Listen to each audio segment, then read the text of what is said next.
I warn all of my clients when they get started with me is, listen, this will absolutely be worse before it's better. Buckle up. I give disclaimers because it is not easy. It's not comfortable, not when it's done well anyway.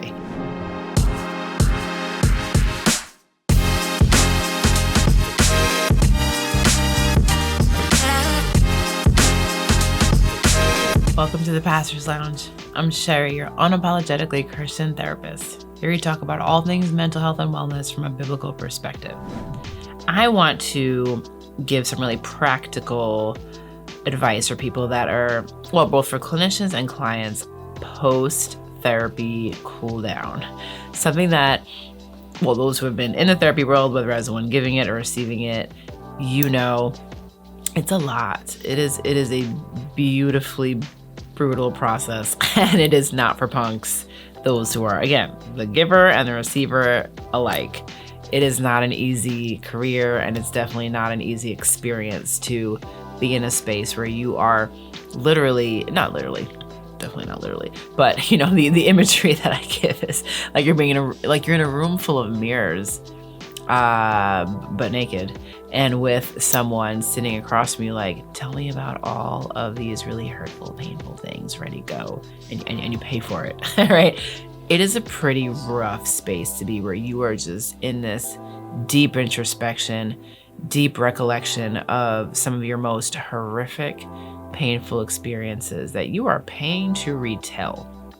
Sitting with someone who is unknown to you, which is a bonus, but also scary, right? That you are just unburdening this to a stranger and just hoping that they're gonna know what the heck to do after you have laid out this massive, series of really hurtful events. Like, okay, now help me feel better, right?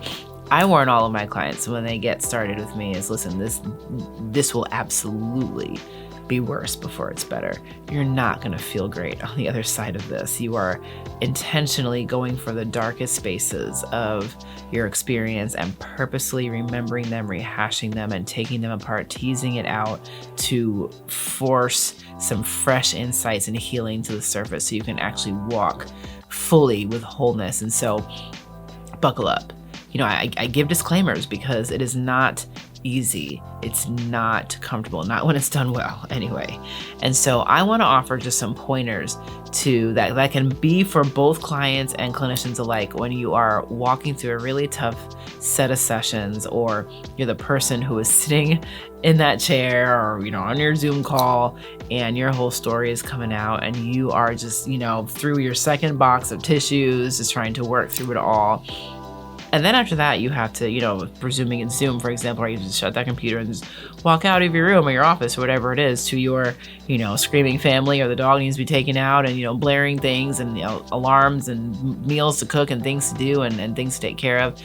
And it's like, how do I possibly just pivot from having been emotional, have my heart like wrung out, and now I just have to jump back into my life and put on my serious, strong face and get stuff done.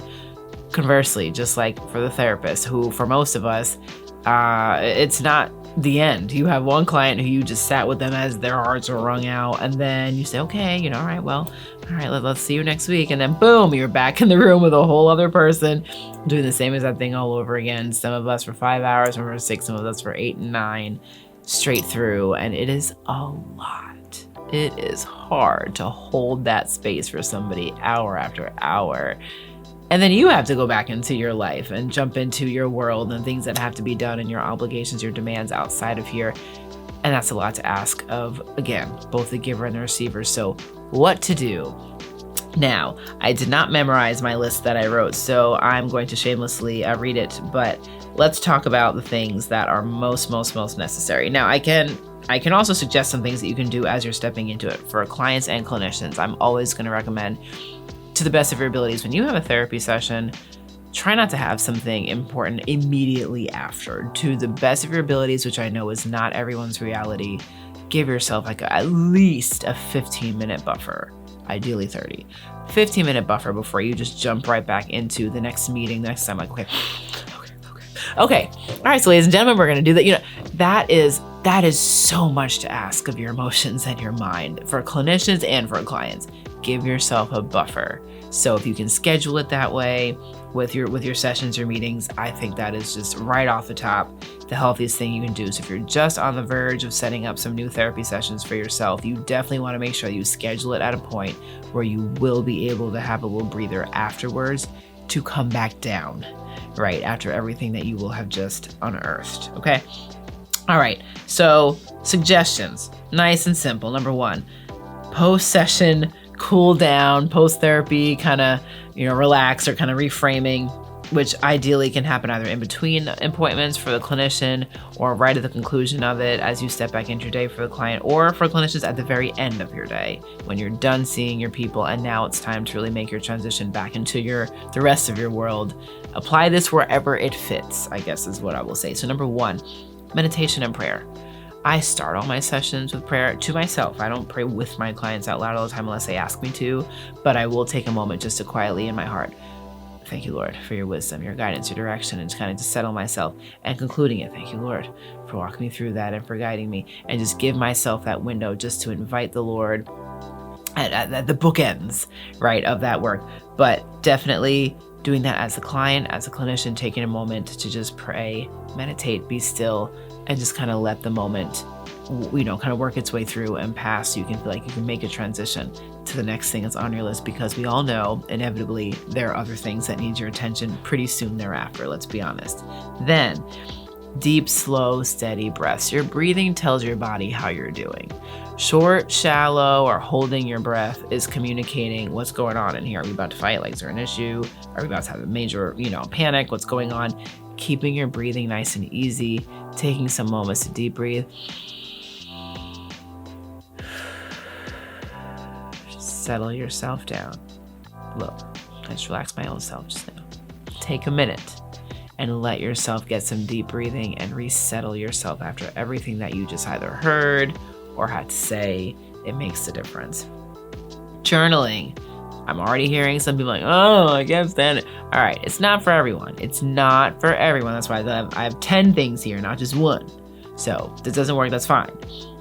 But for those that do enjoy it, and for those who do find it really helpful, journaling leading up to a session so you can organize your thoughts on what you want to share, journaling after to be able to reflect on the things that you learned, the things that came up for you, just to find a safe space just to settle your emotions down and just give it a final kind of release before you transition or at the conclusion of your day. Very helpful for clinicians alike. I journal daily. And I have multiple journals. I have one just for the business. I have one for myself personally. I have one for my daughters. I have one for my it's just me. That's my thing. I journal a lot, but that's how I decompress, organize my thoughts, and I can look back and reflect on the things that have changed. So journaling is a very, very, very effective therapeutic tool. Talking to yourself. Now, listen, I'm an only child, so I grew up as an only child, just my mom and me. I was alone a lot at various points, so I'm pretty good at this one, but not everyone gets it. You can speak to yourself. It's okay. It's okay, I promise, to just sit in your car at the conclusion of your session or your sessions for that day if you're the clinician and just say, okay, how are we doing, body? How are we doing, heart? I'm really proud of you, self, for being able to share those things. Good job, Sherry. You were able to be really present with a lot of people with a lot of pain today. Well done. What's wrong with that? It's okay to be your own biggest fan and your own, pat her on the back. It's okay. Give yourself that space to let yourself know, good job. Well done. We did this. It's okay. It's all right to calm down. It's okay that I was upset. That was the right thing for me to do. Giving yourself that validation is really helpful. Don't underestimate it. It really is valuable.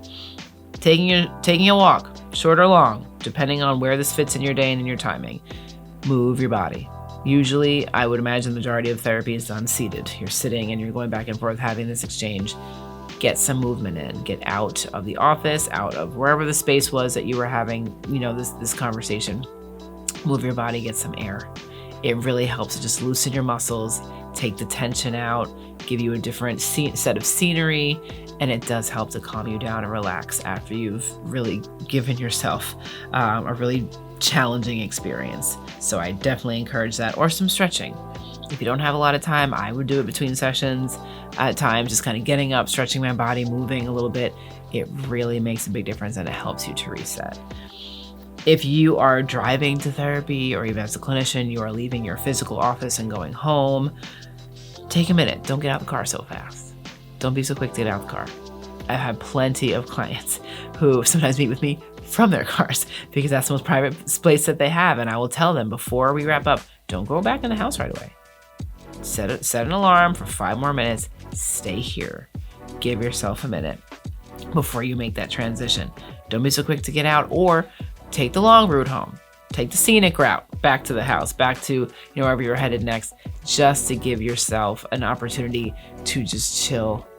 Let your eyes see something different. Let your ears hear something different. Put some good music on while you're driving, and allow yourself to reset in that way. Don't just be so quick to jump back into your world, because you did put yourself through a lot as a listener or as the one who was talking, and you need some time to transition, okay? If you are in an extreme state, I have had clients who reach out to meet again. Not everybody can hold on to how much was exposed and how much came to the surface in that first session. Perhaps your session was on a Monday, and by Thursday you are panicking because there's so much that has just been revved up and brought back to your remembrance that you would just really feel like you can't contain it. Don't be embarrassed. Reach out to your clinician and say, hey, do you have room in your schedule for just me to get, just a second conversation, just to unload like some stuff, some extra things came up and I don't know that I can contain it all. And I need to just kind of unload a little bit more and get a little bit more perspective, or some more grounding techniques or tools, so I can get through the weekend and prepare for Monday. It may not even have to be a full session. It could just be 30 minutes or a quick 15-minute phone call, if that's how your practice, wherever you are, is set up. It's helpful. Don't suffer, right? If you do not have, this is particularly if you don't have somebody in your home who is really therapeutic, not your therapist, but therapeutic, right? They're kind, they're patient, they're empathic, and you can't kind of just give them, a little snapshot of what you went through, and they've not shown themselves to be really good at offering you some interim comfort before you get to your next session. Then certainly go back to your professional if you need to. And therapists, you already know, we are very much encouraged to be in our own therapy if we need to, because we hear and absorb a lot. All right. So that is a huge encouragement. Next point goes right into what I was saying earlier, reaching out to a trusted friend. If you do have that person who has great listening ears, or just really good shoulders to just lean on and kind of have a post session, kind of cry, that is okay. Someone close to you should know, someone close to you and trusted should know that you are entering therapy, so that you have someone who gets it and is kind of keeping you on their radar, because they'll know that the process is difficult and you might need some extra support as you leave that space. So don't be ashamed to reach out for help and supplemental support in between. Your spouse, a best friend, a sister, whoever you've got, lean in. Using your 5 senses is very, this comes up a lot in a lot of mindfulness techniques and things like that. To just bring your senses into your healing and your decompression. If you like scents, get some nice candles around, having some nice textures in your hand, some essential oils, whether you really enjoy, taking in a really nice scenery and just letting yourself be present with that, taking a nice walk in the park, and for taking your time to really focus your eyes on different things that are bringing you a nice calming feeling, eating a little piece of chocolate and just not eating it fast. Having something that's really slow that you're taking time to taste and be still. It just slows you down. Use your senses as part of your own soothing. Putting on some really healing and soothing music, some jazz, whatever it is for you, just to reset the mood and settle yourself down. All very helpful tools. And then finally, reward yourself. Reward yourself. I encourage my clients, you're doing something that in any other space would seem ridiculous. Like, you are setting yourself up to cry, to remember things that are painful, have to confront things that you would much rather bury. And your body and your mind are like, what are you doing to me? Your heart is like, this is terrible. We don't like this. Can we stop going to that place with that person? Every time we leave, we're crying. And you feel this strong aversion sometimes because the work is tough. It's worth it and it works. But it is tough. Reward yourself. Sometimes we have to kind of retrain our brains into recognizing that what we're doing is good. what we're doing is healthy. And so concluding a session and rewarding yourself with a nice, chai tea latte from somewhere, or that extra walk, or if you're into, like me, I love getting my nails done, I love to go for a nice little pedicure on the weekend, like, yes, we did this, we took this step. There's a way to almost retrain yourself to recognize that this particular pain is not wasted. This is not the type of pain we had before, body, mind, spirit, soul, where it was just abusive and was not bringing any type of healing. This is productive pain. This is necessary healing pain. And so at the conclusion, getting into a great conversation with somebody afterwards that is really healing and helpful, getting yourself a new book to read, a new journal, a new pen, I don't care what it is. Reward yourself for a job well done. Take yourself out to dinner. Why not? You did something brave and powerful and life-altering and effective and impactful. Why not reward yourself by saying, we did a great job today. That was so painful, but you did it.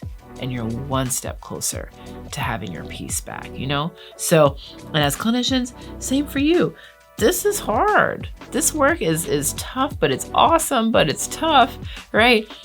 Take the time to pat yourself in the back, meet up with colleagues for appetizers and chat and just unload and just be in a good space. Take the time to acknowledge the work you're doing. Get a good walk, get a good workout, get a good book for yourself, go to a movie that has nothing to do with psychology and counseling. Reward yourself for the fact that you've been entrusted to do this work and to hold people's stories, hold people's hearts for a living. What a beautiful calling. It's costly, but it's awesome. And sometimes we need to remind ourselves that there's a little superhero in us, and we need to honor ourselves for the work that we do. So client and clinician alike, I hope that this encourages you, gives you some practical tools. This is obviously not exhaustive. These are just my own musings. There are plenty of books on this and resources and other things you could think of, I'm sure, that are really meaningful and would really minister back to you after what you've walked through. So make sure that you do what works, but know that you should do something. All right, that's the goal of this. You recognize that yes, there are ways to bring some healing back to that moment, because it's hard, even though it's awesome. All right, so consider these tools, and if you think of some others, feel free to let me know. But I hope that this helps to get you started as you continue to walk through this journey as the giver or the receiver of the counsel. Thank you so much for watching. Please feel free to like, subscribe, and share. And until I see you next time, I pray that you prosper. You are in great health, even and especially as your soul prospers.